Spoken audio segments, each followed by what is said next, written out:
Welcome back, friends. LostScarf here, and it's time for us to see the next Star Wars movie. And since it's a solo movie, we can't use the lightsaber. So Knife Kirby's using the lightsaber. So be fair, be scared, be very scared.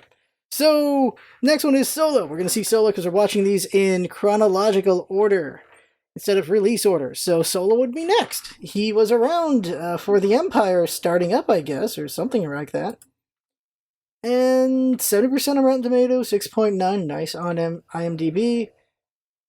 Budget of like 300 million, they made almost 400 million. Ouch. Considering, like Phantom Menace made $1 billion, and they only had like 100 something million budget, so jeez. So we're gonna watch this movie and then see what we think at the end of it, and everyone can watch along too. It's on Netflix, so most of us should be able to watch this because everyone watches Netflix, I guess. And thoughts on it before going in. What do we remember? Uh, Honestly, I remember a lot of complaints. Unfortunately, there's some good things in there, but a lot of just complaints and twists and things like that. Don't want to mention those for after. But one complaint has got to be just how prequely it is. Just we learned like how he got his name, how he got this, how he got that. Meeting these characters. What was the other one? The freaking Kessel Run's in this. I don't think we need the Kessel Run to be in this. I think that could have been out. Or they did the Kessel Run, but not some of the other things. There's just too many prequel things in here. It's kind of ridiculous. And I don't know if you can hear it, but that lightsaber is really loud from over here. So because it is lightsaber turned off. Thank you, lightsaber. You know what I was thinking. Because it's not a Jedi, it's more a puckish rogue gun, and it's best I could find at a dollar store. So there you go. This does not have as much clout as a lightsaber. It really does not. I just hold a gun like this while talking. Very menacing. Um, I think the first time I saw this movie, I wasn't. I don't think I was harsh about it. I was just like, it's just okay, and I think I'm still gonna feel that way because it's only been like maybe half a year since I've seen it. But in comparison to after seeing the prequels, I'm sure I'm going to appreciate it a lot more, I suppose. But I don't know. I think. Here's the thing as a solo movie, as a standalone movie, I think this movie's fine because it works as like an origin story, like a superhero movie kind of thing. But because of the weight of it being a Star Wars movie, it does hurt it because you're like, oh, these are like it had to explain all these things. It's like Metachlorians all over again to an extent, is what this movie is. But I think I think as a standalone, it would have gotten a little bit more love, but because it was right after The Last Jedi and the weight of being a Star Wars movie, it just kind of killed it. Also, who actually was interested in seeing a Han Solo movie? Then again, I thought maybe this one would do fine, and then the Boba Fett movie was the one that was going to tank it. But I, I don't know. They probably should have done the Obi-Wan movie. Although I'm glad they didn't, because it would suck if the Obi-Wan movie did terribly. So we're gonna see the movie now and see what we think, see what you think after we see it. So let's go. Shot first that time. There we go. Okay. That time I got myself too fast. Okay, so ow, that hurt. This gun's not very good. It stabs your finger as you shoot, so you hurt yourself while you hurt other people. So Star Wars, a solo story or solo a Star Wars. There it is, a Star Wars story. Um, Yeah, if it was its own thing, I think it would have been a very well received movie. But because it's a Star Wars movie, it was not well received, which is very unfortunate. Like it's an above average movie, I think. For me, I think Jinx liked it a lot more. Let's just rank it right now. It's number one at the moment. Not hard competition though. It's number one at the moment. The characterization of characters is a lot better in this movie than all three last movies combined. Besides Obi-Wan, I think Obi-Wan's done pretty well. Everyone else has done pretty terribly, to be honest. Thinking about it. Yeah, everyone's done pretty terribly in the prequels, when I think about it. Like, jeez. Like, Beckett's characterized pretty well. Like, you get Chewbacca, you get who Chewbacca is, you get who Beckett is, you get who Lando is. Like, a good number of the characters, you get who they are. And you go on a journey with them, it's pretty good. Beckett's wife just like, it's time to lay down my life for you guys. Okay, what's his name? The monkey guy? Rui. Rui's great. Like he's so talkative. He's great, and then they kill him. It's like so the movie feels a lot quieter after he's dead. Like a lot quieter after he's dead. Random thing. Rui just doesn't shut up about Wookiees, right? And then there's a scene where he goes, "So what's Chewbacca saying?" Yeah, right. Lightsaber, right? What's going on here? Seriously, how do you know Wookiees so bad? This dude's probably banged a couple Wookiees as well. And he doesn't know what they're saying. I'm confused by that one right there. I really am. Like, it's just a little weird dialogue.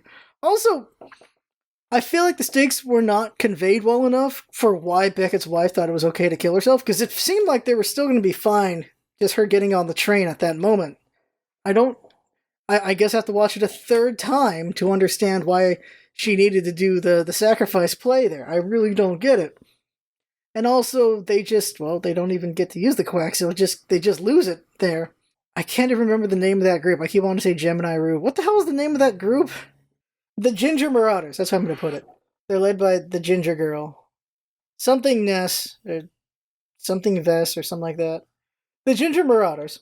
So, I feel like they did her reveal just to outdo the Kylo Ren reveal. Like, let's make every unmasking terrible. Like, oh, it's a kid. Oh, by the way, Warwick Davis is there, because Warwick Davis has to be somewhere. Dude is somewhere always. He's just there. He's got to be something. The movie's just fine.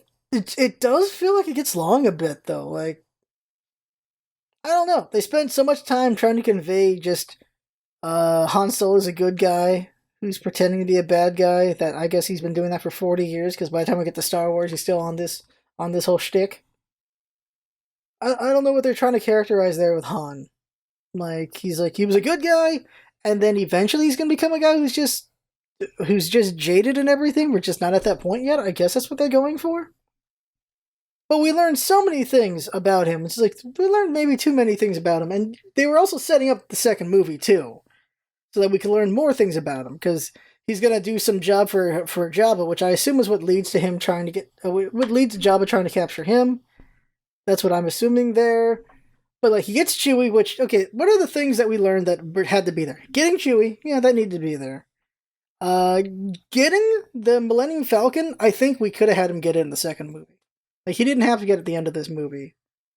But it wraps up nicely, I guess, because they're doing Pazak again. Is it Pazak? Whatever the hell it's called. Sabak. Pazat is from Knights of the Republic, I think. I think it is. Or is it from Witcher? One of those random card games. It could have been fine to have in the second movie him getting the ship. They didn't have to have him get it yet. He's like, oh, I want that ship, and then gets it later.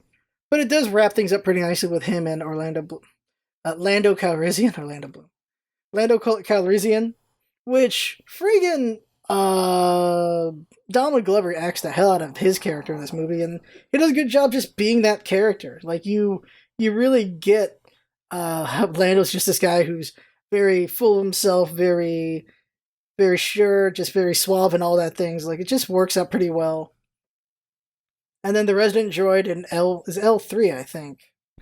The resident droid, she's kind of fun. She's also a bit silly, but also fun. It's too bad, again, we have to kill everyone. The only droid allowed to live is R2-D2. And C-3PO, to an extent, since he got mind wiped, he's kind of just a different person between the prequels and the originals, while being the same person. By the way, again, when we get to the originals, I want to pay attention to see whether or not Darth Vader ever sees C-3PO or R2-D2, because he kind of had a lot with those two. So I'm really curious if he ever noticed them or not. As far as Solo goes, it's a good adventure piece. It's a good space adventure piece. They go through a lot of things. There's a lot of little things I could nitpick, but for the most part, it's a fine movie. Not bad.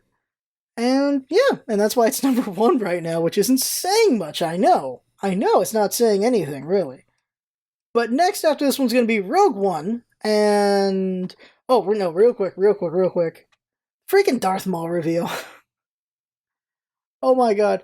I assume it's implied that Kira is going to be an apprentice. I feel like that's implying. They're implying that. Um, but yeah, it would have been interesting to see what the next movie would have been, but we're never going to see it. It's going to be a novel at some point because everything's a novel. And yeah, next movie is going to be Rogue One, which I think was like for its time, it was surprisingly good. I wonder how I feel about it now, especially the CG. Because I've heard a lot of different comments on the CG and what I thought of the CG. So it'll be interesting to see it again. Oh yeah, I was talking about that. Like, what prequel stuff had to be there? I mentioned the Millennium Falcon. We see where he gets his gun. We see where he gets his name. He's Han, no last name. Oh, so you're Solo then? Like, okay.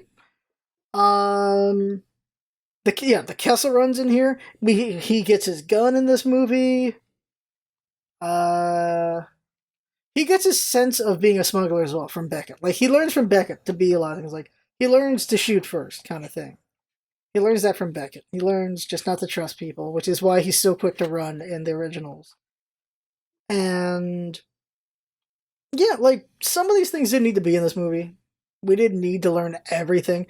Also, there's those dice, which I totally always forget are a thing.